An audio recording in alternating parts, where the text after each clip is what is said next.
الحمد للہ رب العالمین والصلاة والسلام علی سید المرسلین اما بعد فاعوذ باللہ من الشیطان الرجیم بسم اللہ الرحمن الرحیم۔ مقصد حیات، درود پاک کی فضیلت۔ رحمت عالم نور مجسم شاہ بنی آدم صلی اللہ تعالی علیہ وآلہ وسلم کا فرمان عالی شان ہے، تم اپنی مجلسوں کو مجھ پر درود پاک پڑھ کر آراستہ کرو، تمہارا درود پڑھنا قیامت کے روز تمہارے لیے نور ہوگا۔ صلو علی الحبیب صلی اللہ تعالی علی محمد۔ ہر چمکتی چیز سونا نہیں ہوتی۔ جنگل میں ایک بارہ سنگھا اسٹیگ پیاس سے بےتاب ہو کر پانی کے تالاب پر آیا اور پانی پیتے ہوئے جب اسے پانی میں اپنے خوبصورت سینگوں یعنی ہارنز کا عکس نظر آیا تو فخر و انبساط سے وہ پھولا نہ سمایا، مگر جب اس کی نگاہیں اپنی پتلی اور سوکھی ہوئی ٹانگوں پر پڑیں تو اس کی ساری خوشی کافور یعنی ختم ہو گئی، اور وہ حسرت سے سوچنے لگا کہ اے کاش اس کی ٹانگیں بھی اس کے سینگوں کی طرح خوبصورت اور موٹی ہوتی تو کتنا اچھا ہوتا۔ ابھی وہ انہی خیالوں میں کھویا ہوا تھا کہ اسے شکاری کتوں یعنی ہاؤنڈز کے بھونکنے کی آواز سنائی دی۔ خطرہ محسوس کرتے ہی وہ بھاگ کھڑا ہوا اور چھپنے کے لیے جنگل کی راہ لی۔ شکاری کتوں نے بھی اسے دیکھ لیا، لہذا وہ بھی اس کے پیچھے بھاگے۔ بارہ سنگھا اس تیزی سے بھاگا کہ اس نے مڑ کر بھی نہ دیکھا اور سیدھا جنگل میں جا گھسا، مگر اس کی بدقسمتی بیڈ لک کہ جن سینگوں پر ابھی تھوڑی دیر قبل فخر کر رہا تھا وہ ایک جھاڑی میں پھنس گئے۔ اس نے سینگوں کو جھاڑی سے نکالنے کی کافی کوشش کی مگر کوئی فائدہ نہ ہوا، اور آخر کار شکاری کتے اس کے سر پر جا پہنچے اور یوں وہ اپنی جان سے ہاتھ دھو بیٹھا۔ کوئی چیز بے مقصد نہیں۔ میٹھے میٹھے اسلامی بھائیوں، اس حکایت سے دو باتیں معلوم ہوئی۔ پہلی یہ کہ ہر چمکتی چیز سونا نہیں ہوتی، all that glitters is not gold، اور دوسری یہ کہ اللہ عز و جل نے دنیا میں ہر شے کو ایک خاص حکمت کے تحت پیدا فرمایا ہے۔ وہ بارہ سنگھا اپنی جن ٹانگوں کو پتلی و بدصورت دیکھ کر افسوس کر رہا تھا وہی اس کی زندگی بچانے کے کام آئیں، اور جن سینگوں پر اسے ناز تھا وہ اس کی جان کے خاتمے کا سبب بن گئے۔ یاد رکھیے، جب اللہ عز و جل نے دنیا میں ہر شے کو اپنی حکمت کے تحت ایک خاص مقصد کے لیے پیدا فرمایا ہے تو ہمیں اللہ عز و جل کی عطا کردہ ہر نعمت کی قدر کرنی چاہیے اور کبھی بھی کسی نعمت کو حقارت کی نظر سے نہیں دیکھنا چاہیے، خواہ وہ ایک پتھر ہی کیوں نہ ہو، کیونکہ مذکورہ بارہ سنگھے کی طرح جو شخص اللہ عز و جل کی عطا کردہ کسی نعمت کو حقارت کی نظر سے دیکھتا ہے یا اس کی قدر نہیں کرتا وہ ہمیشہ نقصان اٹھاتا ہے اور بعد میں پچھتاتا ہے، مگر اب پچھتائے کیا ہوت جب چڑیاں چگ گئیں کھیت۔ It is useless to cry over spilt milk. چنانچہ انمول ہیرے دعوت اسلامی کے اشاعتی ادارے مکتبۃ المدینہ کے مطبوعہ 26 صفحات پر مشتمل رسالے انمول ہیرے صفحہ 2 پر 15ویں صدی کے عظیم علمی و روحانی شخصیت شیخ طریقت امیر اہل سنت بانی دعوت اسلامی حضرت علامہ مولانا ابو بلال محمد الیاس عطار قادری رضوی ضیائی دامت برکاتہم العالیہ فرماتے ہیں، ایک بادشاہ اپنے مصاحبوں کے ساتھ کسی باغ کے قریب سے گزر رہا تھا کہ اس نے دیکھا باغ میں سے کوئی شخص سنگریزے یعنی چھوٹے چھوٹے پتھر پھینک رہا ہے۔ ایک سنگریزہ خود اس کو بھی آ کر لگا۔ اس نے خدام کو دوڑایا کہ جا کر سنگریزے پھینکنے والے کو پکڑ کر میرے پاس حاضر کرو۔ چنانچہ خدام نے ایک گوار کو حاضر کر دیا۔ بادشاہ نے کہا، یہ سنگریزے تم نے کہاں سے حاصل کیے؟ اس نے ڈرتے ڈرتے کہا، میں ویرانے میں سیر کر رہا تھا کہ میری نظر ان خوبصورت سنگریزوں پر پڑی، میں نے ان کو جھولی میں بھر لیا، اس کے بعد پھرتا پھراتا اس باغ میں آ نکلا اور پھل توڑنے کے لیے یہ سنگریزے استعمال کر لیے۔ بادشاہ نے کہا، تم ان سنگریزوں کی قیمت جانتے ہو؟ اس نے عرض کی، نہیں۔ بادشاہ بولا، یہ پتھر کے ٹکڑے دراصل انمول ہیرے تھے جنہیں تم نادانی کے سبب ضائع کر چکے۔ اس پر وہ شخص افسوس کرنے لگا، مگر اب اس کا افسوس کرنا بیکار تھا کہ وہ انمول ہیرے اس کے ہاتھ سے نکل چکے تھے۔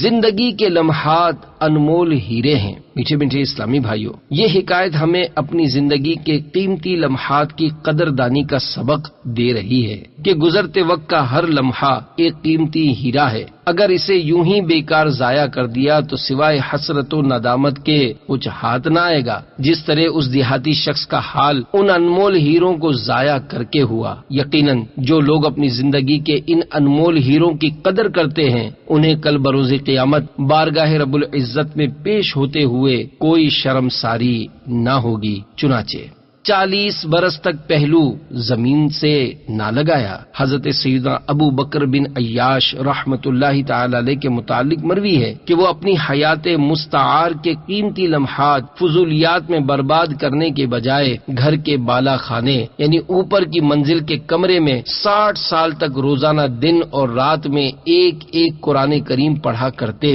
جب کمزوری اور ضعف کی وجہ سے بالا خانے پر بار بار اترنا چڑھنا دشوار ہو گیا تو آپ رحمت اللہ تعالی علیہ نے اترنا ہی چھوڑ دیا، یہاں تک کہ اپنی آخرت سنوارنے اور رب کو راضی کرنے کے لیے عبادت و ریاضت میں اس قدر مشغول ہوئے کہ آپ رحمت اللہ تعالی علیہ نے 40 برس تک زمین پر پہلو نہ لگایا، یعنی مسلسل عبادت کے باعث آرام کو ترک فرما دیا۔ اور جب آپ رحمت اللہ تعالی علیہ کا اس جہان فانی سے کوچ کا وقت قریب آیا تو آپ کے صاحبزادے ابراہیم بن ابو بکر رونے لگے۔ آپ رحمت اللہ تعالی علیہ نے ان سے ارشاد فرمایا، کیا تمہارے خیال میں اللہ عز و جل تمہارے باپ کے وہ 40 سال ضائع فرما دے گا جن میں اس نے ہر شب میں ایک قرآن کریم پڑھا ہے؟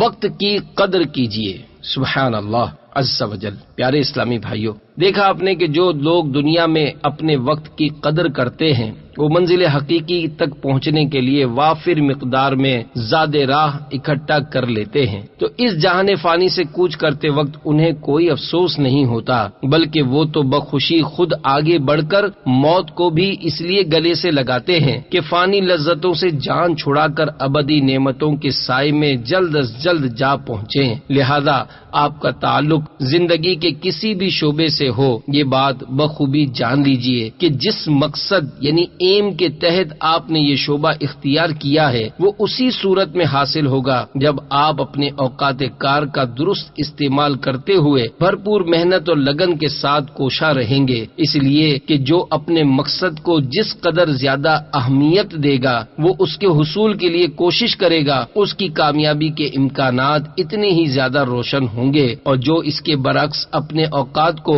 فضولیات میں برباد کرے گا ناکامی و نامرادی اس کا مقدر ٹھہرے گی۔ وقت کی قدر کسی سے ڈھکی چھپی نہیں بلکہ ہر کوئی اس کی اہمیت کو جانتا ہے۔ مثلا کوئی طالب علم چھٹیاں کرتا یا پڑھائی میں سستی کا مظاہرہ کرتا ہے تو اسے ضرور کہا جاتا ہے کہ یہاں وقت کیوں ضائع کر رہے ہو، کوئی کام کاج ہی کر لو، ہو سکتا ہے وہاں کامیاب ہو جاؤ۔ اسے یہ مشورہ اس لیے دیا جاتا ہے کہ سب جانتے ہیں کہ یوں وقت برباد کر کے وہ کبھی علم حاصل نہیں کر سکتا، کیونکہ جو طالب علم وقت برباد کرتا ہے اس کا مقصود علم حاصل کرنا نہیں ہوتا، بلکہ وہ تو وقت گزاری کے لیے تعلیمی اداروں میں آتا جاتا ہے اور اپنی زندگی کے انمول لمحات کو بے مقصد کاموں میں برباد کرتا رہتا ہے، اور یہ بھول جاتا ہے کہ اللہ عز و جل نے جب دنیا میں کوئی بھی حقیر سی شے خواہ وہ پتھر ہی کیوں نہ ہو بے مقصد پیدا نہیں کی، تو کیا انسان کو کسی مقصد کے بغیر ہی پیدا کر دیا ہوگا؟ جیسا کہ پارہ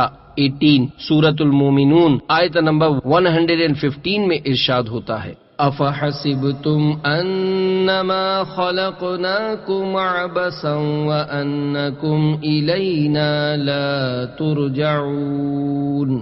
ترجمہ کنز ایمان، تو کیا یہ سمجھتے ہو کہ ہم نے تمہیں بیکار بنایا اور تمہیں ہماری طرف پھرنا نہیں؟ صدر الافاضل حضرت علامہ مولانا سید محمد نعیم الدین مراد آبادی علیہ رحمت اللہ الہادی خزائن العرفان میں اس آیت مقدسہ کے تحت فرماتے ہیں، اور کیا تمہیں آخرت میں جزا کے لیے اٹھنا نہیں بلکہ تمہیں عبادت کے لیے پیدا کیا کہ تم پر عبادت لازم کریں، اور آخرت میں تم ہماری طرف لوٹ کر آؤ تو تمہیں تمہارے اعمال کی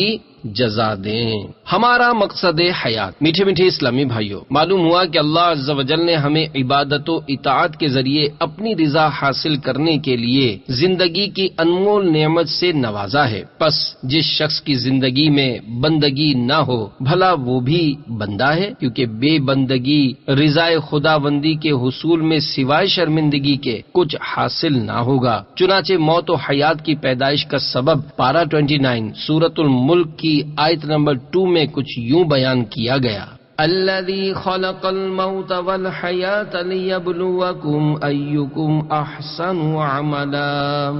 ترجمہ کنز ایمان: وہ جس نے موت اور زندگی پیدا کی کہ تمہاری جانچ ہو تم میں کس کا کام زیادہ اچھا ہے۔ صدر الافاضل حضرت علامہ مولانا سید محمد نعیم الدین مراد آبادی علیہ رحمۃ اللہ الہادی اس آیت مبارکہ کی تفسیر میں فرماتے ہیں: کس کا کام اچھا ہے سے مراد یہ ہے کہ کون زیادہ مطیع اور مخلص ہے۔ میٹھے میٹھے اسلامی بھائیوں، معلوم ہوا دنیا ایک امتحان گاہ ہے جس میں اللہ عز و جل نے ہمیں آخرت میں ہونے والے امتحان کی تیاری کے لیے پیدا فرمایا ہے تاکہ بروز قیامت یہ معلوم ہو سکے کہ ہم میں سے کون اطاعت خداوندی کا پیکر بنا رہا اور کس کا شمار نافرمانوں میں رہا۔ ہمیں اس امتحان کی تیاری کے لیے پیدائش سے لے کر موت تک کا جو مخصوص وقت دیا گیا ہے ہمیں اسی دورانیے یعنی ڈیوریشن میں اپنی اجتماعی اور انفرادی زندگی اللہ عز و جل اور اس کے رسول صلی اللہ تعالی علیہ وآلہ وسلم کے احکامات کی پاسداری کرتے ہوئے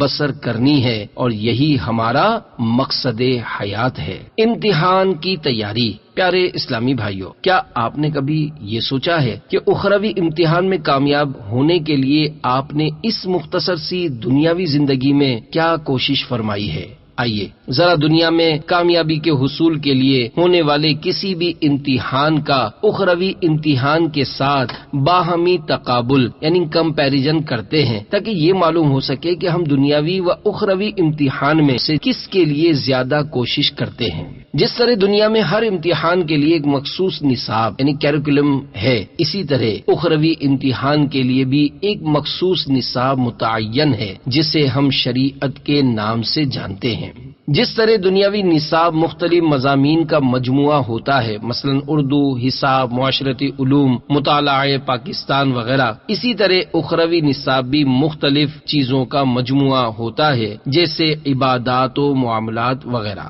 جس طرح دنیاوی امتحان میں کامیابی کے لیے ہر فن اور مضمون میں مہارت حاصل کرنے کے لیے متعلقہ ماہرین کی خدمات حاصل کی جاتی ہے، اسی طرح اخروی امتحان میں کامیابی کے لیے علماء کرام و مشائخ عظام کی خدمت میں حاضری ضروری ہے۔ موجودہ دور کو مقابلے یعنی کمپٹیشن کا دور کہا جاتا ہے، اور اس فضا میں سب سے آگے بڑھ جانے کی آرزو شرکائے مقابلہ یعنی پارٹیسپینٹس کو رات دن محنت و کوشش پر ابھارتی رہتی ہے، مگر اخروی امتحان میں مقابلے کی کوئی فضا ہے نہ سب سے آگے بڑھ جانے کی کوئی آرزو، کیونکہ یہ امتحان اجتماعی نہیں بلکہ انفرادی ہوگا، اور اس میں کامیابی اپنی جدوجہد اور کوشش کے بلبوتے پر ہی ممکن ہوگی۔ دنیاوی امتحان بعض اوقات تحریری یعنی ریٹن، تقریری یعنی اورل یا عملی یعنی پریکٹیکل ہوتا ہے، مگر اخروی امتحان میں علم و عمل کی جانچ دو طرح ہوگی۔ نمبر 1 تفتیش ہوگی، یہ کام کیا تو کیوں، کیسے اور کس کے لیے کیا، اور نمبر 2 نیکیاں اور برائیاں میزان پر تولی جائیں گی۔ اب یہ دنیا میں کی گئی کاوش پر منحصر ہے کہ کون سا پلڑا بھاری ہوگا۔ دنیاوی امتحان میں ناکام یعنی فیل ہو جانے کی صورت میں دوبارہ امتحان دینے کے لیے مہلت مل جاتی ہے، مگر اخروی امتحان میں ناکامی کی صورت میں دوسری بار مہلت کبھی نہیں ملے گی، لہذا جو کرنا ہے ابھی کرنا ہے۔ دنیا میں ایک امتحان میں ناکامی اگلے امتحان میں کامیابی کے لیے ہمت بندھاتی ہے، مگر اخروی امتحان میں ناکامی جہنم کی آگ کا شکار بنا دے گی۔ دنیاوی امتحان میں اگر کوئی شخص مکمل طور پر ناکام نہ ہو مگر اس کے صرف 1-2 مضامین یعنی سبجیکٹس رہ جائیں تو اسے ضمنی امتحان یعنی سپلیمنٹری ایگزامینیشن دینے کی اجازت ہوتی ہے، مگر اخروی امتحان چونکہ صرف ایک بار ہی ہوگا، لہذا ناکامی کی صورت میں جہنم کی آگ کا شکار ہونے والے بدقسمت لوگوں کا خاتمہ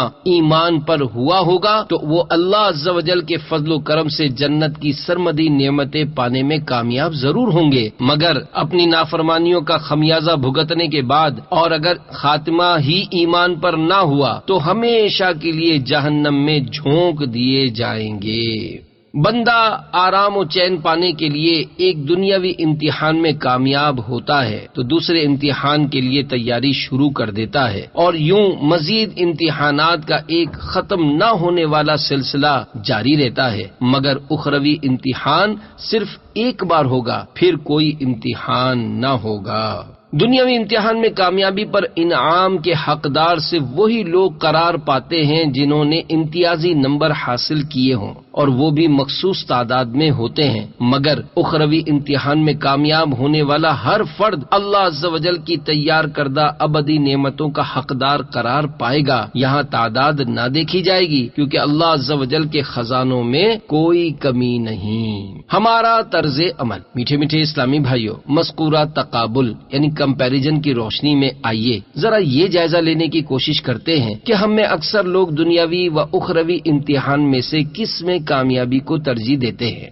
جس طرح دنیاوی تعلیم کے حصول کے لیے صبح سویرے نرم و گداز بستروں کو چھوڑ کر تابناک مستقبل کے حصول کے لیے گھروں سے نکل پڑتے ہیں، تو کیا ہم اخروی کامیابی کے حصول کی خاطر فجر کے وقت نرم بستروں کو چھوڑ کر نماز با جماعت ادا کرنے کے لیے مسجد میں حاضری دیتے ہیں؟ دنیا کے ہر میدان میں ہماری کوشش ہوتی ہے کہ صف اول میں نظر آئیں، تو کیا بارگاہ خداوندی میں حاضری یعنی نماز با جماعت کے وقت بھی مسجد کی پہلی صف میں نظر آنے کی کوشش کرتے ہیں؟ اپنے تعلیمی معاملات یعنی ایجوکیشنل میٹر میں ترقی کے لیے ہم اکثر راتوں کو جاگ کر مطالعہ کرتے رہتے ہیں، اور دیگر کاموں میں بھی صلاحیتیں بڑھانے کے لیے صبح و شام کی پرواہ نہیں کرتے، تو کیا امور آخرت میں بہتری و ترقی کے لیے بھی کبھی راتوں کو اٹھ کر بارگاہ خداوندی میں حاضر ہونے کی کوشش کرتے ہیں؟ دنیاوی راحت و آرام کے حصول کے لیے بسا اوقات گھر سے سینکڑوں ہزاروں میل دور رہ جانے میں بھی کبھی کوئی شرم محسوس نہیں کرتے، مگر راہ خدا میں 3 دن 12 دن اور 1 ماہ کے مدنی قافلوں میں سفر کرنے کا کہا جائے تو ہمیں ہزاروں مصروفیات یاد آ جاتی ہیں۔ پیارے اسلامی بھائیوں، ہزاروں مصروفیات کے باوجود دنیا کے لیے جیسے بھی ممکن ہو ہم وقت نکال ہی لیتے ہیں، تو کیا جس مقصد کے لیے ہمیں پیدا کیا گیا ہے اس کے لیے تھوڑا سا وقت بھی نہیں نکال سکتے؟ اس سلسلے میں ہمارا طرز عمل کیسا ہے، اس پر خود ہی غور فرما لیجئے، کیونکہ ہمارا مقصد حیات تو رضائے خداوندی کا حصول ہے، مگر افسوس صد افسوس ہم اس سے غافل ہو کر دنیاوی ترجیحات میں مگن ہو چکے ہیں۔ ہمارے مذہب کا نام اسلام ہے اور ہم مسلمان ہیں۔ اگر ان الفاظ کے معنی پر ہی غور کر لیا جائے تو معلوم ہوگا کہ ہمیں تو احکام خداوندی کے سامنے سر تسلیم خم کر دینے کا حکم دیا گیا ہے، مگر شاید ہم دھن یعنی ویلتھ کی دھن یعنی ایمبیشن میں نہ صرف اپنے مقصد حیات کو بھول کر رحمت خداوندی سے دور ہو چکے ہیں، بلکہ خود اپنے آپ سے بھی غافل ہو چکے ہیں، جیسا کہ فرمان باری تعالی ہے، وَلَا تَكُونُوا كَالَّذِينَ نَسُوا اللَّهَ فَأَنسَاهُمْ أَنفُسَهُمْ أُولَئِكَ هُمُ الْفَاسِقُونَ۔ ترجمہ کنز ایمان، اور ان جیسے نہ ہو جو اللہ کو بھول بیٹھے تو اللہ نے انہیں بلا میں ڈالا کہ اپنی جانیں یاد نہ رہیں، وہی فاسق ہیں۔ تو معلوم ہوا کہ جو لوگ اللہ عز و جل کے ذکر سے غفلت کے مرتکب ہوتے ہیں، اللہ عز و جل انہیں اس آزمائش میں مبتلا فرما دیتا ہے کہ وہ اپنی ذات سے بھی غافل ہو جاتے ہیں، اور یوں اللہ عز و جل ان سے ناراض ہو کر انہیں ان کے حال پر چھوڑ دیتا ہے۔ چنانچہ فرمانے باری تعالی ہے، نسوا اللہ فنسیہم۔ ترجمہ کنز ایمان، وہ اللہ کو چھوڑ بیٹھے تو اللہ نے انہیں چھوڑ دیا۔ میٹھے میٹھے اسلامی بھائیوں، رحمت خداوندی سے دوری کا سبب ہمارا یاد خداوندی سے غافل ہونا ہے، لہذا ہمیشہ یہ یاد رکھنا چاہیے کہ ہمیں کیوں پیدا کیا گیا۔ چنانچہ پارہ 27 سورۃ الذاریات کی آیت نمبر 56 میں ارشاد ہوتا ہے، وَمَا خَلَقْتُ الْجِنَّ وَالْإِنسَ إِلَّا لِيَعْبُدُونَ۔ ترجمہ کنز ایمان، اور میں نے جن اور آدمی اتنے ہی یعنی اسی لیے بنائے کہ میری بندگی کریں۔ مقصد حیات کی تکمیل کا ذریعہ۔ پیارے پیارے اسلامی بھائیوں، یہ بات واضح ہو چکی کہ اللہ عز و جل نے ہمیں اپنی عبادت کے لیے پیدا فرمایا ہے۔ تو اب سوال یہ پیدا ہوتا ہے کہ آخر ہم اللہ عز و جل کے فرما بردار بندے کیسے بن سکتے ہیں؟ تو اس کا جواب ہمیں پارہ 21 سورۃ الاحزاب کی 21ویں آیت مبارکہ میں کچھ یوں ملتا ہے، لَقَدْ كَانَ لَكُمْ فِي رَسُولِ اللَّهِ أُسْوَةٌ حَسَنَةٌ۔ ترجمہ کنز ایمان، بے شک تمہیں رسول اللہ کی پیروی بہتر ہے۔ معلوم ہوا اللہ عز و جل کی رضا حاصل کرنے کے لیے اس کے پیارے حبیب لبیب صلی اللہ تعالی علیہ وآلہ وسلم کی سنتوں پر عمل کرنا چاہیے، کیونکہ اس کا فرمانے عالی شان ہے، من یطع الرسول فقد اطاع اللہ۔ ترجمہ کنز ایمان، جس نے رسول کا حکم مانا بے شک اس نے اللہ کا حکم مانا۔ میٹھے میٹھے اسلامی بھائیوں، یاد رکھیے ہمیں اپنے مقصد حیات یعنی رضا خدا بندی کے حصول کے لیے حسن اخلاق کے پیکر محبوب رب اکبر صلی اللہ تعالی علیہ وآلہ وسلم کی سیرت مبارکہ پر عمل کرنا ہے، جس کی ترغیب مذکورہ آیت مبارکہ میں ہمیں خود ہمارے پروردگار عز و جل نے دی ہے۔ چنانچہ جس نے اپنی زندگی میں اللہ عز و جل اور اس کے رسول صلی اللہ تعالی علیہ وآلہ وسلم کے احکام پر عمل کر کے اللہ و رسول عز و جل و صلی اللہ تعالی علیہ وآلہ وسلم کو راضی نہ کیا، یقیناً بروز قیامت وہ حسرت و ندامت کا شکار ہوگا، جیسا کہ سرکار مدینہ صلی اللہ تعالی علیہ وآلہ وسلم کا فرمان باقرینہ ہے، کسی کو بھی حسرت و ندامت کے بغیر موت نہ آئے گی۔ اگر گناہ گار ہوگا تو اس کی حسرت اس وجہ سے ہوگی کہ اچھے اعمال کیوں نہ کیے، اور اگر نیکوکار ہوگا تو افسوس کرے گا کہ زیادہ نیک اعمال کیوں نہ کیے۔ امام اجل حضرت سیدنا شیخ ابو طالب مکی علیہ رحمۃ اللہ القوی فرماتے ہیں کہ اللہ عز و جل نے اہل سلامتی و نجات کے دو گروہ بنائے ہیں، جن میں سے بعض سے اعلیٰ و افضل ہیں، جبکہ ہلاکت و بربادی والے افراد کا صرف ایک ہی درجہ ہے۔ البتہ ان میں سے بعض سے پستی میں ہیں، لہذا بروز قیامت جن لوگوں کے بائیں ہاتھ میں نامہ اعمال ہوگا وہ اس حسرت میں مبتلا ہوں گے کہ وہ دائیں ہاتھ والوں میں کیوں کرنا ہوئے، اور دائیں ہاتھ میں نامہ اعمال دیے جانے والے اس حسرت میں مبتلا ہوں گے کہ وہ مقربین میں سے کیوں نہیں ہیں، اور مقربین اس حسرت میں مبتلا ہوں گے کہ وہ شہداء میں کیوں شامل نہیں ہیں، اور شہداء چاہتے ہوں گے کہ کاش وہ مقام صدیقین پر فائز ہوتے۔ الغرض یہ دن حسرت کا ہوگا جس سے غافلین کو ڈرایا گیا ہے، بس جو لوگ آج یہاں مردہ ہیں کل وہاں ان کی حالت کیسی ہوگی، کیونکہ ان کے پاس تو کوئی نیکی نہ ہوگی۔ منقول ہے کہ بندے پر دن اور رات کی تمام ساعتیں پیش کی جاتی ہیں، تو وہ ان ساعتوں کو صف در صف 24 خزانے یعنی الماریاں خیال کرتا ہے، اور پاتا ہے کہ ہر خزانے یعنی الماری میں نعمت و لذت اور عطا و جزا ہے۔ جب وہ دنیا کی ساعتوں میں اپنی نیکیاں ان خزانوں یعنی الماریوں میں بطور امانت رکھے گا تو کل بروز قیامت انہیں پا کر خوش ہوگا اور ان پر رشک کرے گا، مگر جب دنیا کی کوئی ساعت گزر جائے اور اس ساعت میں اس نے اللہ عز و جل کا ذکر نہ کیا تو آخرت میں اس ساعت کے خزانے کو خالی پائے گا کہ اس میں کوئی عطا ہوگی نہ کوئی جزا، پس اسے بہت برا لگے گا اور اس پر حسرت کرے گا کہ وہ ساعت اس سے کیسے فوت ہو گئی کہ اس نے اس میں کوئی شے ذخیرہ نہ کی تاکہ اس کی جزا بھی ذخیرہ شدہ پاتا، اور پھر اس کے دل میں رضا و سکون ڈال دیا جاتا۔ عمر ایک امانت ہے۔ پیارے اسلامی بھائیوں، یاد رکھیے انسان کی عمر اس کے پاس اللہ عز و جل کی امانت ہے، جس کے متعلق اللہ عز و جل بندے سے اس کی موت کے وقت پوچھے گا۔ اگر اس نے اس کی حفاظت میں کوتاہی سے کام لیا تو گویا اس نے اللہ عز و جل کی امانت ضائع کر دی اور اس کے عہد کو چھوڑ دیا، اور اگر اپنے اوقات کا خیال رکھا یعنی اس کی کوئی بھی ساعت اللہ عز و جل کے اطاعت کے بغیر نہ گزری تو اس نے نہ صرف امانت کی حفاظت کی بلکہ وہ اللہ عز عز و جل کے عہد میں بھی ہے، پس اسے اللہ عز و جل کی جانب سے وعدہ پورا کرنے کی بنا پر پورا بدلہ ملے گا، جیسا کہ فرمان باری تعالی ہے وَأَوْفُوا بِعَهْدِي أُوفِ بِعَهْدِكُمْ، ترجمہ کنز الایمان، اور میرا عہد پورا کرو، میں تمہارا عہد پورا کروں گا۔ غفلت کی نیند اور زندگی کی بربادی۔ ایک شخص نے کسی حکیم سے عرض کی، مجھے کوئی ایسی دوا بتائیے جس کے استعمال میں دن کے وقت بھی محو آرام رہوں، یعنی سوتا رہوں۔ تو اس عقل مند حکیم نے اس شخص کو کچھ یوں جواب دیا، ارے نادان، تو کتنا کم عقل ہے، تیری زندگی کا آدھا حصہ تو پہلے ہی رات کو غفلت میں سوتے ہوئے گزر رہا ہے، حالانکہ نیند موت کا دوسرا نام ہے، اور اب تو خود اپنے ہاتھوں سے اپنی زندگی کے 4 حصوں میں سے 3/4 حصے کو موت یعنی نیند کی نظر کر کے 4 حصوں میں سے صرف 1 حصہ ہی زندگی گزارنا چاہتا ہے۔ تو اس بندے نے پوچھا، میں سمجھا نہیں، وہ کیسے؟ تو حکیم صاحب نے بتایا، فرض کرو تیری عمر 40 سال ہو تو آدھی عمر 20 سال ہوگی، جو رات کے وقت غفلت کی نیند سو کر تو پہلے ہی برباد کر رہا ہے، اور جب دن کو بھی مزید سویا رہے گا تو مزید 10 سال کم ہو جائیں گے، اور تیرے پاس آخرت کے لیے زاد راہ اکٹھا کرنے کے لیے صرف 10 سال باقی بچیں گے۔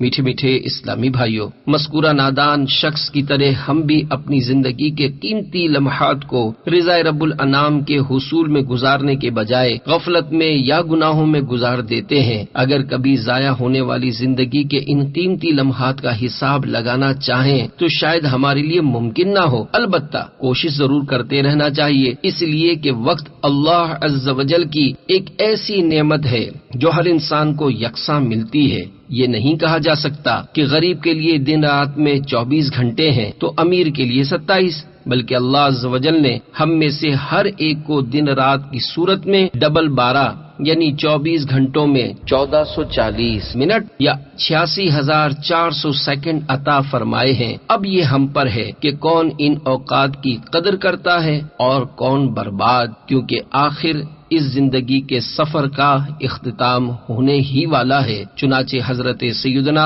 امام حسن بصری علیہ رحمت اللہ القوی فرمایا کرتے تھے کہ اے ابن آدم، تو مختلف مرحلوں کا مجموعہ ہے، جب بھی تیرے پاس سے دن یا رات گزرتے ہیں تو تیرا ایک مرحلہ ختم ہو جاتا ہے، اور جب تیرے تمام مراحل ختم ہو جائیں گے تو تو اپنی منزل یعنی جنت یا جہنم تک پہنچ جائے گا۔ سورہ عصر کی روشنی میں وقت کی اہمیت۔ میٹھے میٹھے اسلامی بھائیوں، ہم پر لازم ہے کہ وقت کی قدر کرتے ہوئے اسے اللہ عز و جل کی عبادت و فرما برداری اور اس کے پیارے حبیب صلی اللہ تعالی علیہ وآلہ وسلم کی سنتوں کے اتباع میں گزاریں، اور ہر لمحہ آخرت کی تیاری کے لیے کوشش کرتے رہیں، اس لیے کہ ہم اللہ عز و جل کے عاجز بندے اور اس کے پیارے حبیب صلی اللہ تعالی علیہ وآلہ وسلم کے ادنا غلام ہیں۔ یقیناً زندگی بے حد مختصر ہے، ہم لمحہ بلمحہ موت کے قریب ہوتے جا رہے ہیں۔ ان قریب ہمیں اندھیری قبر میں اتار دیا جائے گا۔ نجات اللہ رب العالمین عز و جل کی اطاعت اور رسول کریم صلی اللہ علیہ وآلہ وسلم کی سنتوں کی اتباع میں ہے۔ چنانچہ وقت کی قدر کیا ہے؟ آئیے اس کو قرآن مجید کی مشہور و معروف سورہ عصر اور اس کی تفسیر سے سمجھنے کی کوشش کرتے ہیں۔ چنانچہ ارشاد ہوتا ہے والعصر ان الانسان لفی خسر الا الذین آمنوا وعملوا الصالحات وتواصوا بالحق وتواصوا بالصبر۔ ترجمہ کنز الایمان۔ اس زمانہ محبوب کی قسم، بے شک آدمی ضرور نقصان میں ہے مگر جو ایمان لائے اور اچھے کام کیے اور ایک دوسرے کو حق کی تاکید کی اور ایک دوسرے کو صبر کی وصیت کی۔ پیارے اسلامی بھائیوں، سورہ عصر میں وقت کی اہمیت بتائی گئی ہے کہ وقت سے بڑھ کر قیمتی اور عزیز کوئی دوسرا سرمایہ نہیں ہو سکتا، چنانچہ صدر الافاضل حضرت علامہ مولانا سید محمد نعیم الدین مراد آبادی علیہ رحمۃ اللہ الہادی فرماتے ہیں کہ اس یعنی انسان کی عمر جو اس کا راس المال ہے اور اصل پونجی یعنی سرمایہ ہے وہ ہر دم گھٹ رہی ہے۔ اور مفسر شہید حکیم الامت مفتی احمد یار خان نعیمی علیہ رحمۃ اللہ القویس کی تفسیر میں فرماتے ہیں کہ صوفیہ فرماتے ہیں کہ غافل کے ہر سانس پر عمر گھٹ رہی ہے، اس کا ہر سانس برباد ہو رہا ہے، جیسے سوراخ والے گڑھے کا ہر قطرہ بہہ کر برباد ہو رہا ہے اور گڑھا خالی ہو رہا ہے، اور مومن صالح کا ہر سانس خزانہ الہی میں جمع ہو کر بڑھ رہا ہے، جیسے قرع انبیق وہ چیز جس کے ذریعے عرق نکالا جائے سے عرق کے قطرے ٹپک کر بوتلوں میں جمع ہو کر بیماروں کے لیے شفا اور پنساری کے لیے نفع کا باعث ہے۔ عمر اور برف میں مشابہت۔ امام فخر الدین رازی علیہ رحمۃ اللہ القوی تفسیر رازی میں ایک بزرگ کا یہ قول نقل فرماتے ہیں کہ میں نے سورہ عصر کا مفہوم ایک برف فروش سے سمجھا جو بازار میں یہ آوازیں لگا رہا تھا، اس شخص پر رحم کرو جس کا سرمایہ گھلا جا رہا ہے۔ اس کی یہ بات سن کر میں نے کہا یہ ہے والعصر ان الانسان لفی خسر کا مطلب عمر کی جو مدت انسان کو دی گئی ہے وہ برف کے پگھلنے کی طرح تیزی سے ختم ہو رہی ہے۔ اگر یہ اس کو ضائع کر دے گا یا غلط کاموں میں مگن ہو کر گزار دے گا تو یقیناً یہ خسارہ اٹھانے والوں میں شمار ہوگا۔ زندگی کا سفر جاری ہے یا موت کا؟ پیارے اسلامی بھائیوں، جس طرح کشتی سوار کو لیے منزل کی جانب رواں دواں ہوتی ہے، اسی طرح زندگی بھی بندے کو ہر لمحہ اس کی منزل یعنی قبر کے قریب لیے جا رہی ہے، لیکن وہ اس بات سے غافل ہے۔ چنانچہ دعوت اسلامی کے اشاعتی ادارے مکتبۃ المدینہ کی مطبوعہ 1124 صفحات پر مشتمل کتاب احیاء العلوم جلد اول صفحہ 981 پر ہے۔ حجت الاسلام حضرت سیدنا امام محمد بن محمد غزالی علیہ رحمۃ اللہ الوالی فرماتے ہیں اللہ عز و جل نے زمین کو اپنے بندوں کے تابع اس لیے نہیں کیا کہ وہ بلند و بالا مکانوں کو دائمی ٹھکانہ سمجھ کر اس میں سکونت پذیر ہو جائیں، بلکہ اس لیے تابع بنایا ہے کہ وہ اسے مسافر کی طرح قیام گاہ جان کر اس سے اتنا زیادہ راہ لیں جو وطن اصلی یعنی آخرت کے سفر میں ان کے کام آئے، اس کے جالوں اور ہلاکتوں سے بچتے ہوئے اپنے لیے عمل و فضل کے تحفے ذخیرہ کریں اور یقین کر لیں کہ زندگی انہیں اس طرح لیے جاتی ہے جیسے کشتی مسافروں کو۔ لوگ دنیا میں مسافر ہیں، ان کی پہلی منزل جھولا اور آخری قبر ہے۔ میٹھے میٹھے اسلامی بھائیوں، تمام مذاہب کے لوگ اس بات کو مانتے ہیں کہ موت آنی ہے، مگر کب آنی ہے یہ کسی کو معلوم نہیں۔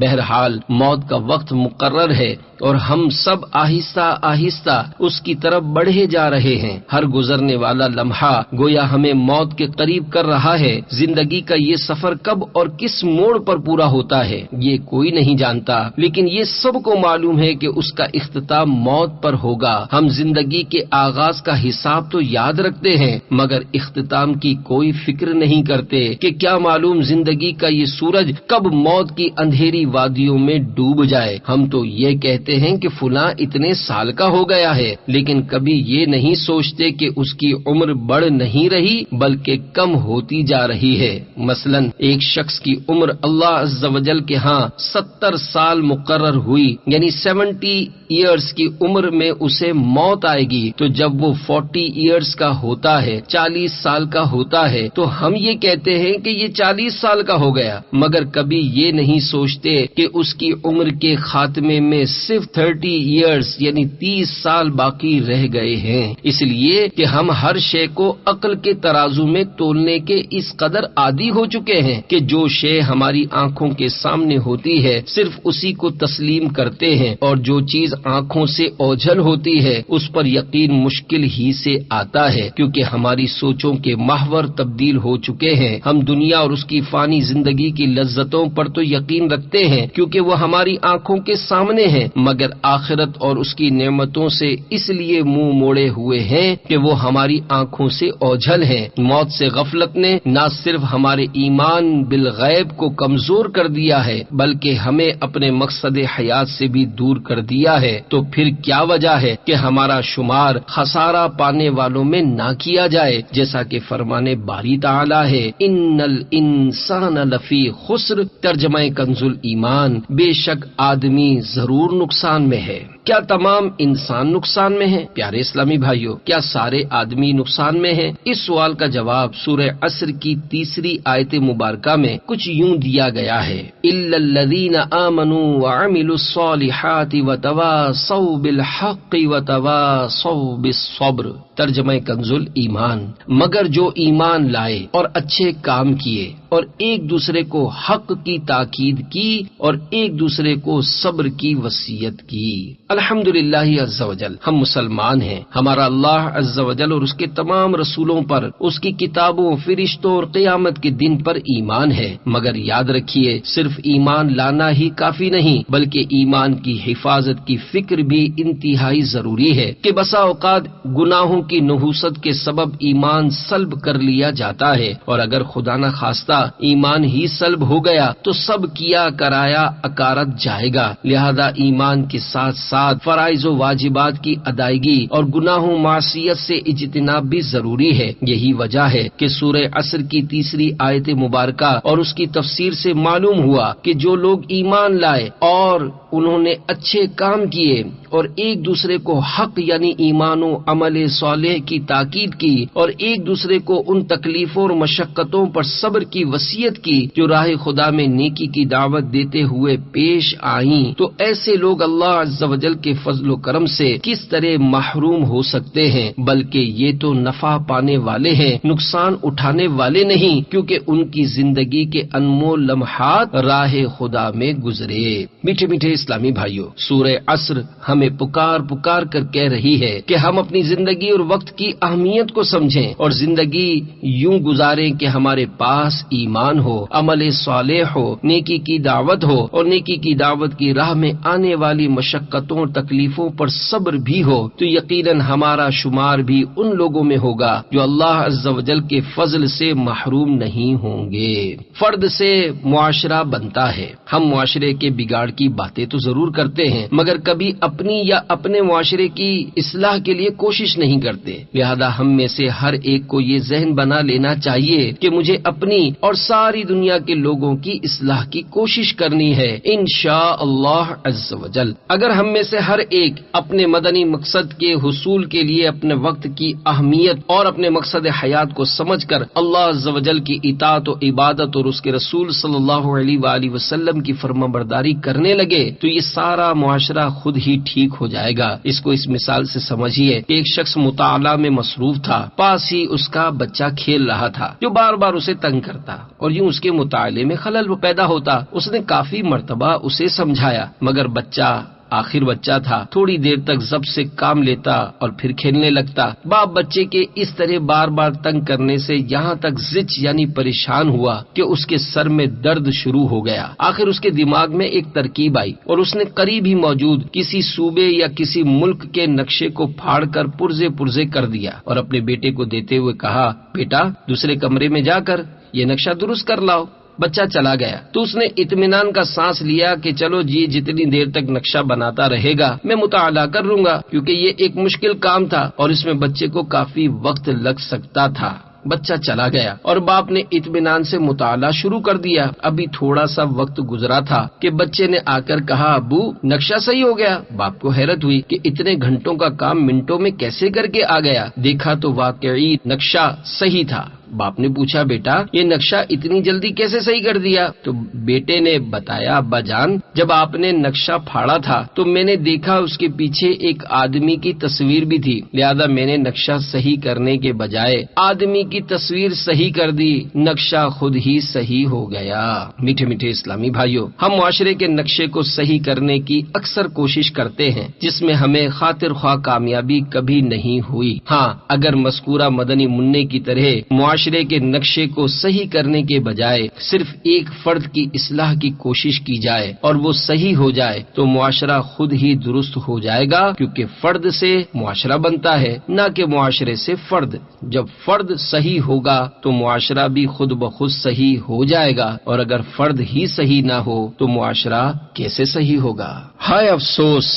برائی نہ رہی۔ آج کل یہ مثال تو دی جاتی ہے کہ ایک گندی مچھلی پورے تالاب کو گندا کر دیتی ہے، لیکن کوئی یہ نہیں سوچتا کہ وہ تالاب کی گندی مچھلی کہیں میں تو نہیں کہ جس کی وجہ سے معاشرے کا یہ تالاب گندا ہو رہا ہے۔ پھر ہمارا یہ طرز عمل بھی بڑا عجیب ہے کہ ہم چند برائیوں کو تو برائی سمجھتے ہیں، مگر کثیر برائیاں ایسی بھی ہیں جنہیں برا کہنا تو درکنار برا سمجھتے بھی نہیں۔ مثلا شراب پینے یا جوا کھیلنے کو اور بدکاری کرنے والے کو تو برا کہتے ہیں، مگر سوچئے کیا نماز نہ پڑھنے والا برا نہیں؟ اگر بے نمازی بھی برا نہیں تو پھر برا کون ہے؟ حالانکہ مروی ہے جو جان بوجھ کر ایک وقت کی نماز قضا کر دے اس کا نام جہنم کے دروازے پر لکھ دیا جاتا ہے، جس سے وہ جہنم میں داخل ہوگا۔ کیا غیبت کرنے والا برا نہیں؟ حالانکہ حدیث پاک میں ہے کہ غیبت بدکاری سے سخت ہے۔ کیا جھوٹا آدمی بھی برا نہیں ہے؟ حالانکہ قرآن کریم میں ایسے شخص پر اللہ عز و جل نے لعنت فرمائی ہے۔ افسوس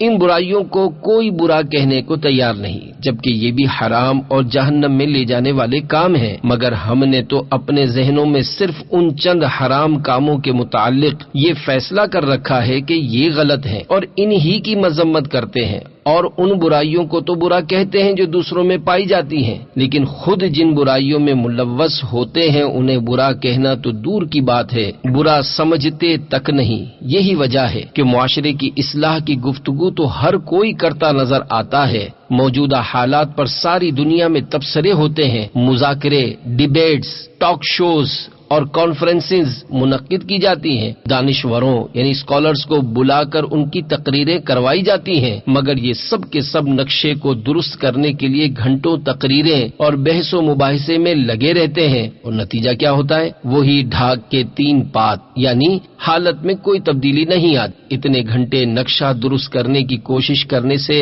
بہتر تھا کہ چند منٹوں کے اندر اپنی شخصیت کو درست کرنے پر توجہ دیتے تو یقیناً نقشہ خود ہی درست ہو جاتا۔ اپنی اصلاح کے لیے کیا کرنا چاہیے؟ میٹھے میٹھے اسلامی بھائیوں، اپنی اصلاح کے لیے ہمیں اپنے مقصد اور وقت کی اہمیت کو سمجھنا ہوگا، خصوصاً جوانی کے پربہار ایام میں جب امنگیں پرجوش، عزم و حوصلہ جواں اور اعضاء میں قوت ہوتی ہے۔ وقت کی قدر کرتے ہوئے عبادت و ریاضت کی عادت بنا لیجئے۔ آج صحت کی نعمت حاصل ہے، اس سے فائدہ اٹھا لیجئے کہ بڑھاپے میں ہمتیں جواب دے جاتی ہیں اور بسا اوقات آدمی بیکار ہو کر رہ جاتا ہے۔ چنانچہ شہزادہ اعلی حضرت مفتی اعظم ہند حضرت علامہ مصطفیٰ رضا خان نوری علیہ رحمت اللہ القوی فرماتے ہیں،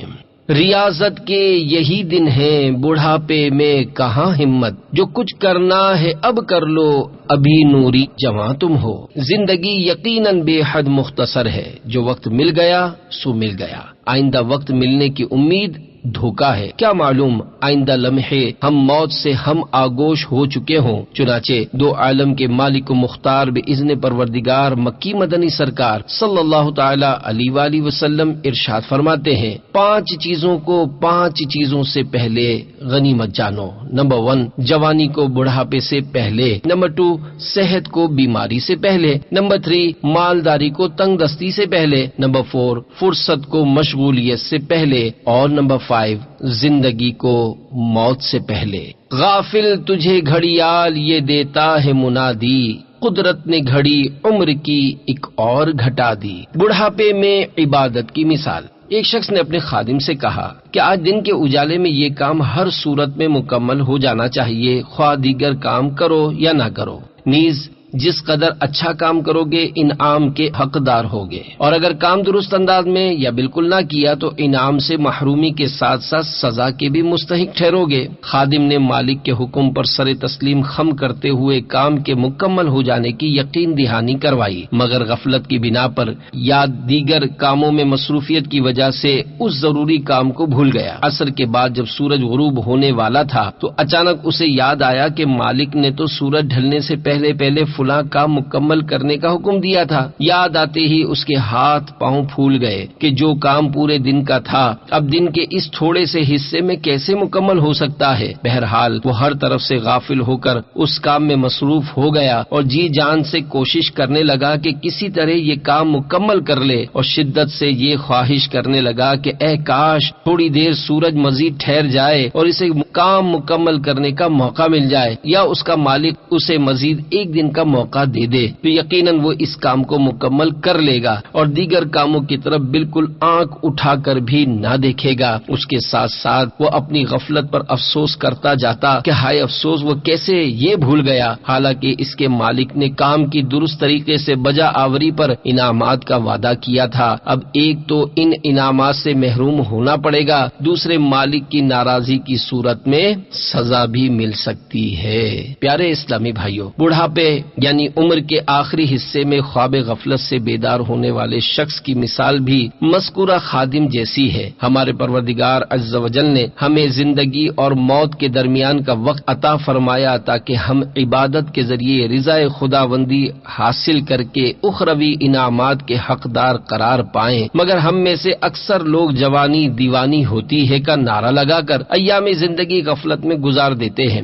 پھر جب زندگی کا سورج غروب ہونے پر آتا ہے تو گزرے وقت پر افسوس کرتے ہیں اور باقی عمر یاد خداوندی میں مگن ہو جاتے ہیں۔ افسوس صد افسوس، جب دنیا کے قابل نہیں رہتے یا دنیا ہمیں دھتکار دیتی ہے تو رب قدوس کا در یاد آتا ہے اور پھر ہر طرف سے منہ موڑ کر زندگی کے آخری لمحات میں اپنے رب کو راضی کرنے کی کوشش کرنے لگتے ہیں۔ اے کاش اس جوانی کو گناہوں اور فضولیات میں برباد کرنے کے بجائے اللہ عز و جل کی عبادت و اطاعت اور اتباع سنت میں گزارنے کا ہمارا مدنی ذہن بن جائے اور ہمیں ہمارے مالک نے دنیاوی زندگی میں جس کام کے لیے پیدا فرمایا ہے اسے بجا لانے میں کوئی کوتاہی نہ کریں، ورنہ مذکورہ خادم کی طرح پچھتاوے کے سوا کچھ ہاتھ نہ آئے گا، اور جب ہماری موت کا وقت آئے تو کہیں یہ نہ کہنے لگیں کہ اے کاش ہمیں مزید کچھ مہلت مل جائے، جیسا کہ فرمان باری تعالی ہے۔ وَأَنفِقُوا مِمَّا رَزَقْنَاكُم مِّن قَبْلِ أَن يَأْتِيَ أَحَدَكُمُ الْمَوْتُ فَيَقُولَ رَبِّ لَوْلَا أَخَّرْتَنِي إِلَىٰ أَجَلٍ قَرِيبٍ فَأَصَّدَّقَ وَأَكُن مِّنَ الصَّالِحِينَ وَلَن يُؤَخِّرَ اللَّهُ نَفْسًا إِذَا جَاءَ أَجَلُهَا واللہ خبیر بما تعملون۔ ترجمہ کنز الایمان، اور ہمارے دیے میں سے کچھ ہماری راہ میں خرچ کرو قبل اس کے کہ تم میں کسی کو موت آئے، پھر کہنے لگے اے میرے رب تو نے مجھے تھوڑی مدت تک کیوں مہلت نہ دی کہ میں صدقہ دیتا اور نیکوں میں ہوتا، اور ہرگز اللہ کسی جان کو مہلت نہ دے گا جب اس کا وعدہ آ جائے، اور اللہ کو تمہارے کاموں کی خبر ہے۔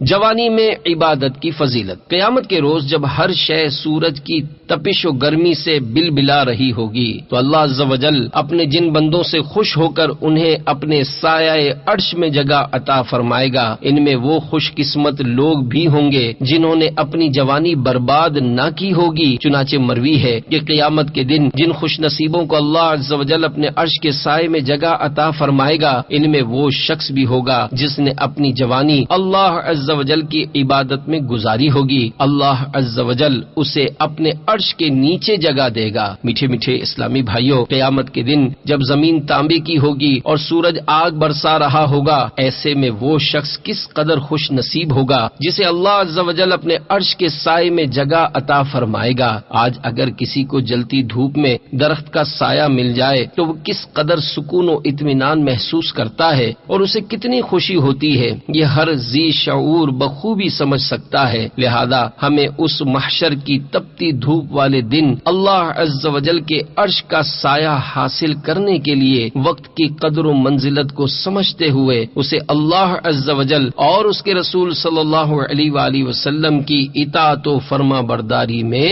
گزارنا ہوگا۔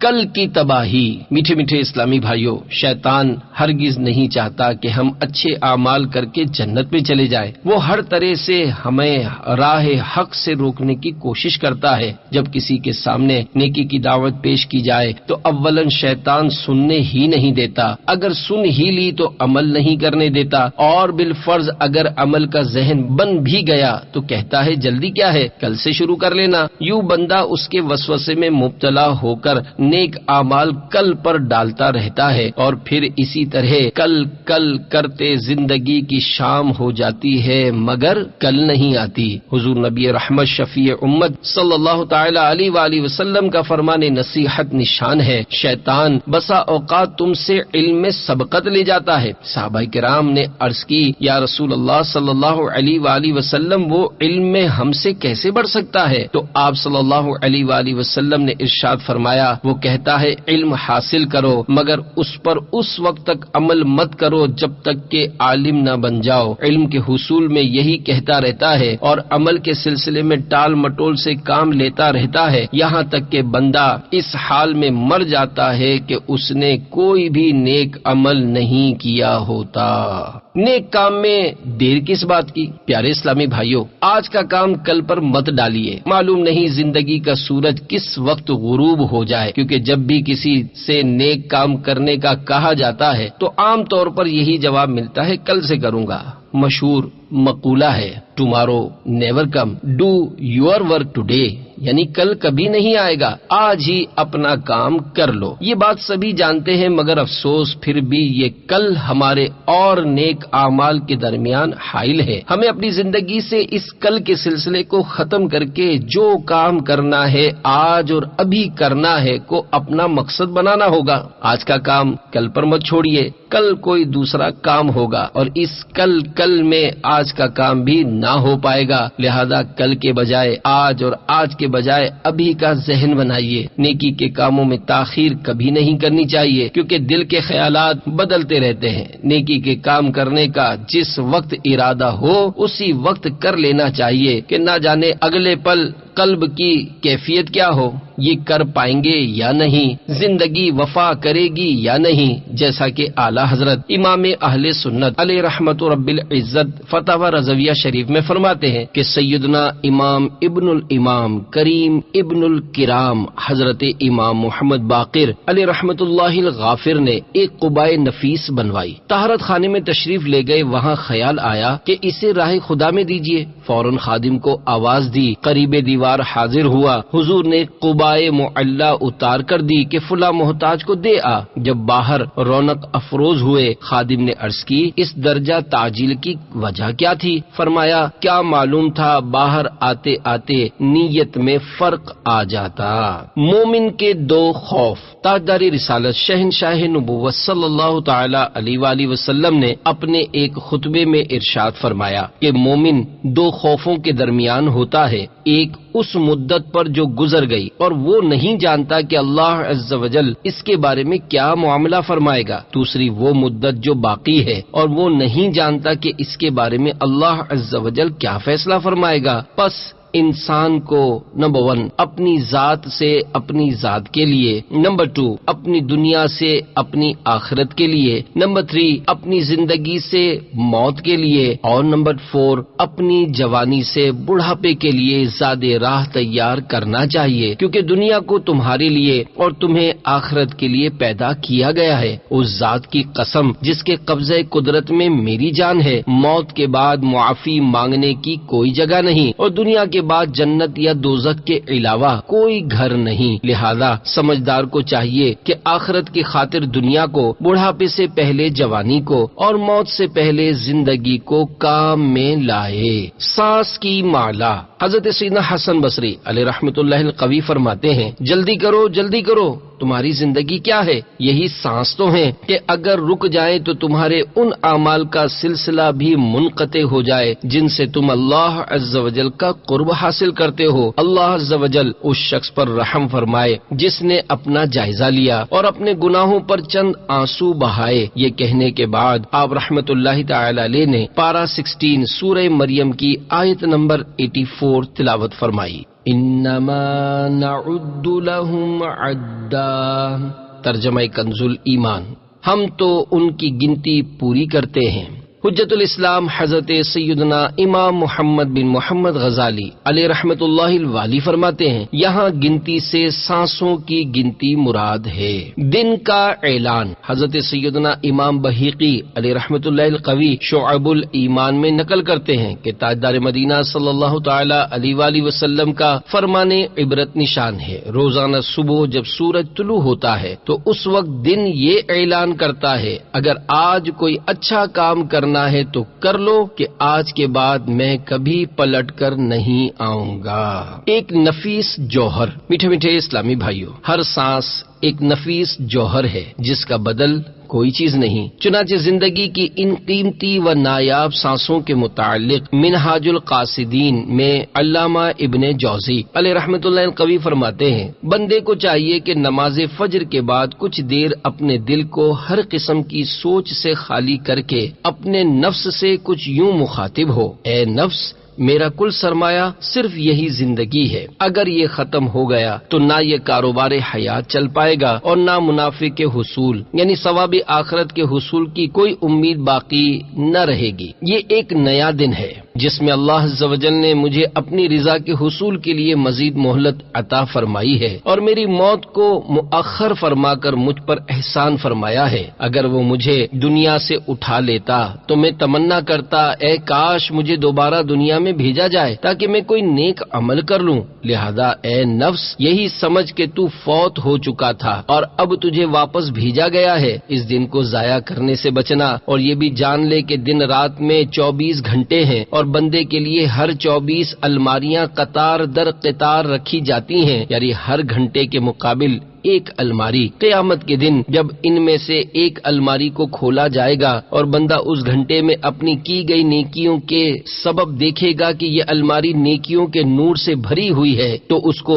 اتنی خوشی ہوگی، اگر وہ دوزخیوں پر تقسیم کر دی جائے تو حیرانی کی وجہ سے ان کو آگ کی تکلیف کا احساس نہ رہے گا، اور پھر جب دوسری الماری کھولی جائے گی تو اس کی بدبو سے دماغ پھٹنے لگے گا اور ہر طرف اندھیرا چھا جائے گا، کیونکہ یہ الماری اس گھنٹے کے مقابل ہوگی جس میں بندہ اللہ عز و جل کی نافرمانی میں مبتلا رہا ہوگا۔ اس لمحہ بندے کو اس قدر گھبراہٹ اور ذلت محسوس ہوگی کہ اگر وہ تمام جنتیوں پر تقسیم کر دی جائے تو ان کی نعمتیں مقدر ہو جائیں، یعنی ان نعمتوں کی لذتیں ختم ہو جائیں۔ پھر جب ایک خالی الماری کھولی جائے گی کہ وہ اس کے کھلنے سے خوش ہوگا نہ غمزدہ، کیونکہ یہ وہ گھنٹہ ہوگا جس میں وہ سویا رہا یا یاد خداوندی سے غافل رہا یا اس نے اس لمحہ کوئی نیک کام نہ کیا، تو اس الماری کے خالی ہونے پر افسوس کرے گا اور اسے اس شخص کی طرح دکھ ہوگا جو بہت سا نفع حاصل کرنے پر قادر تھا مگر موقع ضائع کر کے اس سے محروم ہو گیا۔ مزید فرماتے ہیں کہ ہر بندے کو چاہیے کہ روزانہ اسی طرح اپنے نفس کو اپنے وقت کی اہمیت کا احساس دلاتا رہے اور یہ کہتا رہے کہ آج کے دن کوشش کر کے ہر الماری کو نیک اعمال سے بھر لے، کسی ایک کو بھی خالی نہ چھوڑنا، سستی کا مظاہرہ کرنا، نہ تھکن کا احساس کرنا، ورنہ ان اعلیٰ درجات کو کبھی نہ پا سکے گا جو دوسرے لوگوں نے اپنی کوشش سے حاصل کیے ہیں۔ میٹھے میٹھے اسلامی بھائیوں، اس نصیحت آموز فرمان میں کتنی عبرت ہے، ذرا غور تو کیجئے کہ جو وقت گزر گیا وہ لوٹ کر نہیں آئے گا، جو سانس ہم نے لے لیا وہ ہمارے نامہ اعمال میں جمع ضرور ہو گیا، اب یہ ہم پر ہے کہ وہ لمحہ ہم نے نیکی میں استعمال کیا یا بدی میں یا یوں ہی غفلت میں گزار دیا۔ لہذا جو وقت ہمارے ہاتھ میں ہے اس سے استفادہ یعنی یوٹیلائز کیجئے اور یاد رکھیے کہ پورے دن میں ڈبل 12 گھنٹوں کا وقت امیر غریب ڈاکٹر مریض چھوٹے بڑے مرد و عورت سب کو یکساں ملتا ہے، لہذا قیامت کے حساب اور حسرت سے پہلے پہلے دنیا ہی میں اپنی زندگی کے انمول لمحات کی قدر کیجیے اور زندگی کو گناہوں کی خرافات سے بچاتے ہوئے عبادات اور ضروری معاملات کے درمیان جدول یعنی ٹائم ٹیبل بنا کر اس طرح تقسیم کیجیے کہ فضولیات کے لیے وقت ہی نہ بچے۔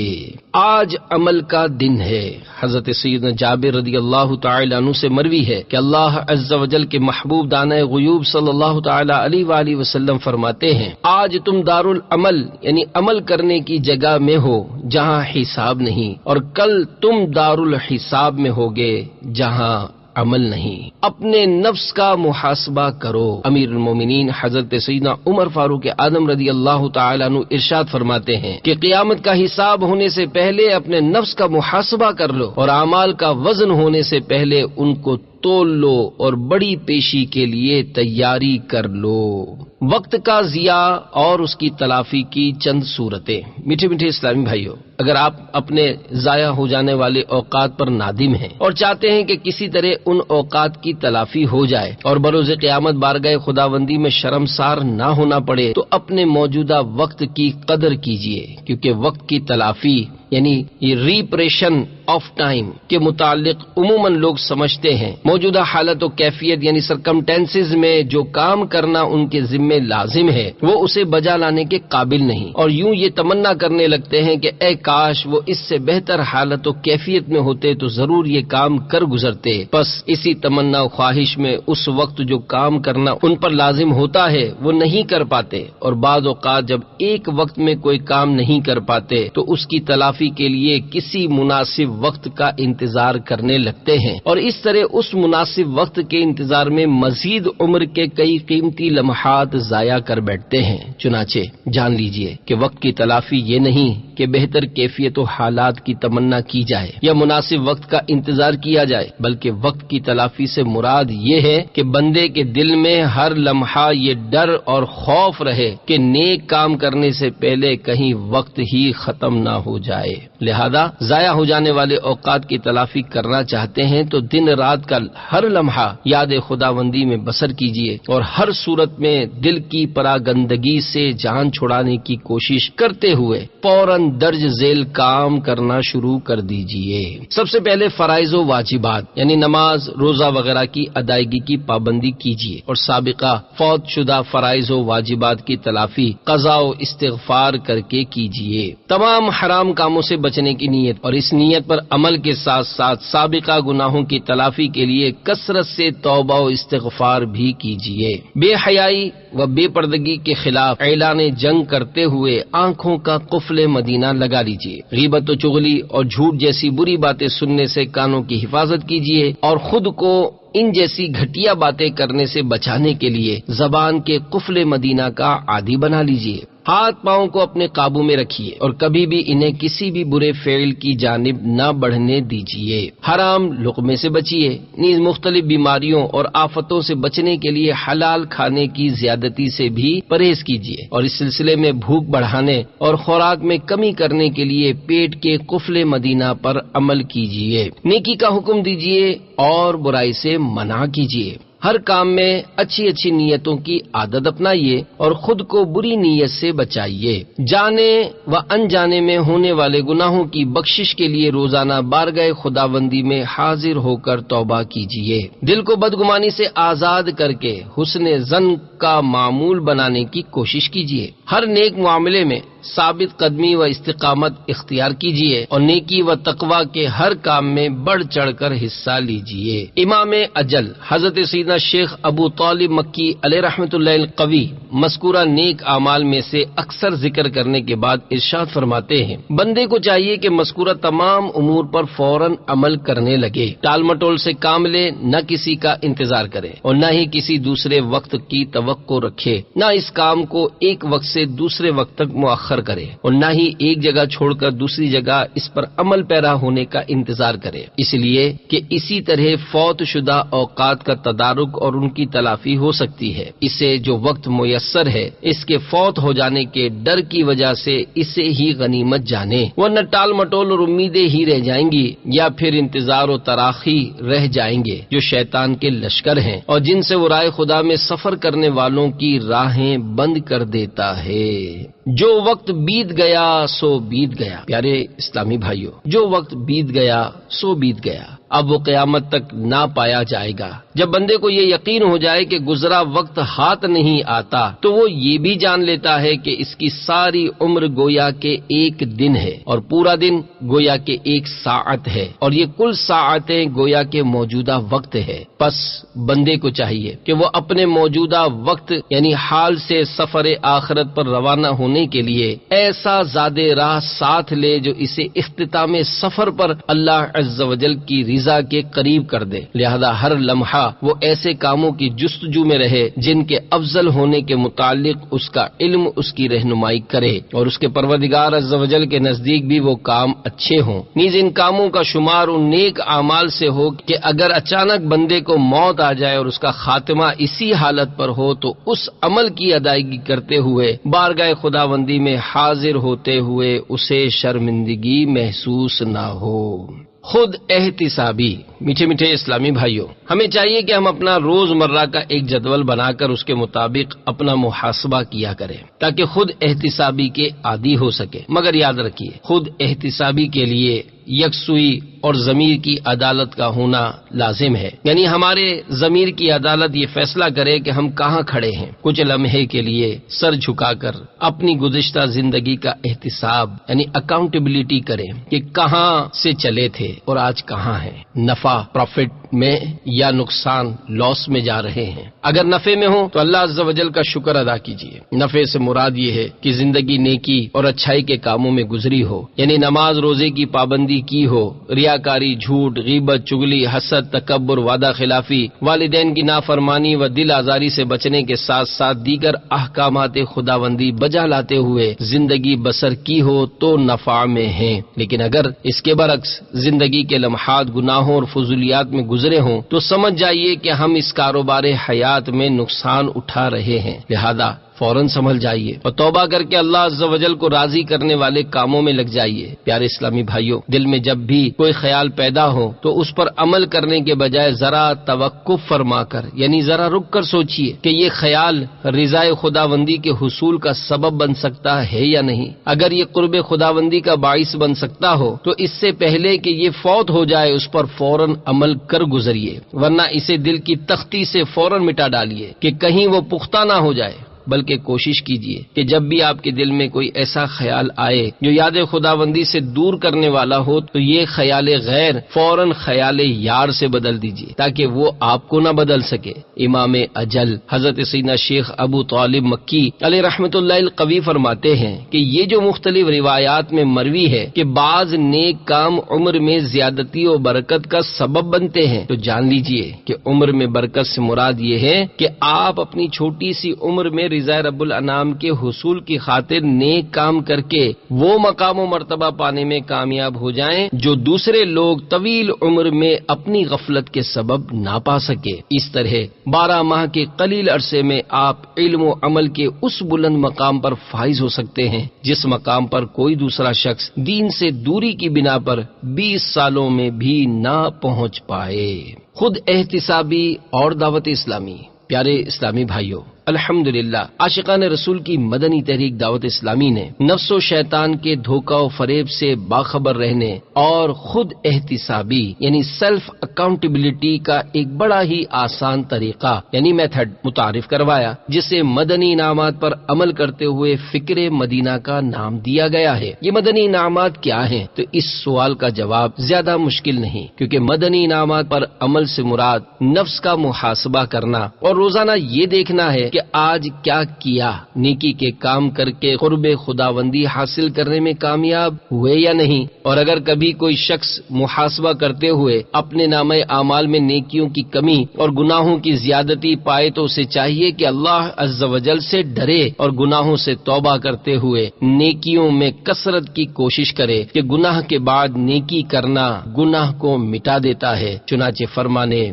باری تعالیٰ ہے، ان الحسنات یذہبن السیئات، ترجمہ کنز الایمان، بے شک نیکیاں برائیوں کو مٹا دیتی ہیں۔ شیخ طریقت امیر اہل سنت دامت برکاتہم العالیہ مدنی انعامات پر عمل کی ترغیب دلاتے ہوئے فرماتے ہیں، یقیناً وہ لوگ خوش نصیب ہیں جو مرنے سے قبل موت کی تیاری کر لیتے ہیں۔ زندگی برف کی طرح پگھلتی جا رہی ہے، موت اپنی تمام تر سختیوں سمیت پیچھا کیے چلی آ رہی ہے۔ ان قریب ہمیں مرنا، اندھیری قبر میں اترنا اور اپنی کرنی کا پھل بھگتنا پڑے گا۔ یقیناً وہ لوگ خوش نصیب ہیں جو مرنے سے قبل آخرت کی تیاری کر لیتے ہیں۔ موت سے غافل نہ ہو اے بے خبر، تجھ کو جانا ہے یہاں سب چھوڑ کر۔ مزید فرماتے ہیں، کاش دیگر فرائض و سنن کی بجا آوری کے ساتھ ساتھ تمام اسلامی بھائی اور اسلامی بہنیں ان مدنی انعامات کو بھی اپنی زندگی کا دستور العمل بنا لیں۔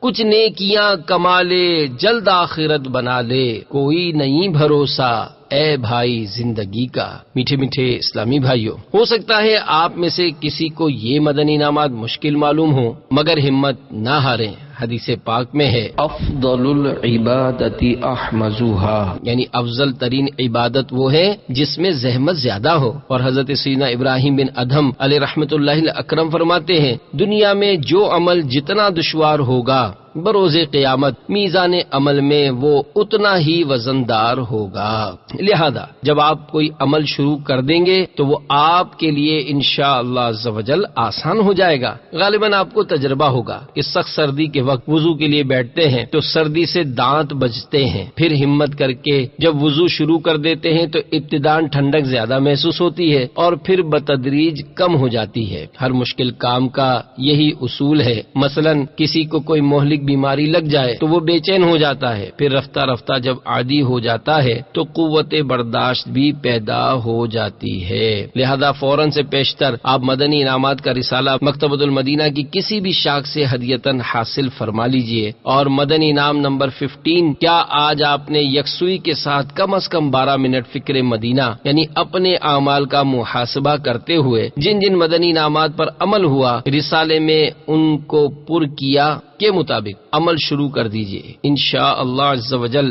بتدریج عمل میں اضافے کے ساتھ ساتھ دل میں گناہوں سے نفرت محسوس فرمائیں گے۔ چنانچہ مروی ہے کہ آخرت کے معاملے میں گھڑی بھر کے لیے غور و فکر کرنا 60 ایئرز 60 سال کی عبادت سے بہتر ہے۔ فکر مدینہ پر استقامت کا آسان طریقہ۔ میٹھے میٹھے اسلامی بھائیوں، اگر آپ یہ خواہش رکھتے ہیں کہ استقامت کے ساتھ روزانہ فکر مدینہ کی سعادت حاصل ہو تو اس کے لیے آپ ایک وقت مقرر فرما لیجئے۔ مثلا آپ کی دکان ہے یا آفس جاتے ہیں اور رزق میں برکت کی نیت سے وہاں قرآن پاک کی تلاوت کی سعادت کے ساتھ اوراد و وظائف پڑھتے ہیں تو ان معاملات میں فکر مدینہ جیسے بابرکت کام کو بھی شامل کر لیجئے۔ انشاءاللہ عز و جل رزق میں برکت کے ساتھ فکر مدینہ کرنے میں ایسی استقامت حاصل ہوگی کہ آپ حیران رہ جائیں گے۔ کسی بھی نماز کے بعد یا سونے سے قبل کا وقت بھی مقرر کیا جا سکتا ہے۔ تمام اسلامی بھائی نیت فرما لیجئے کہ وقت کی اہمیت کو سمجھتے ہوئے خود احتسابی یعنی سیلف اکاؤنٹیبلٹی کے لیے انشاءاللہ عز و جل وقت مقررہ پر پابندی کے ساتھ فکر مدینہ ضرور کریں گے۔ اللہ عز و جل عمل کی توفیق عطا فرمائے، آمین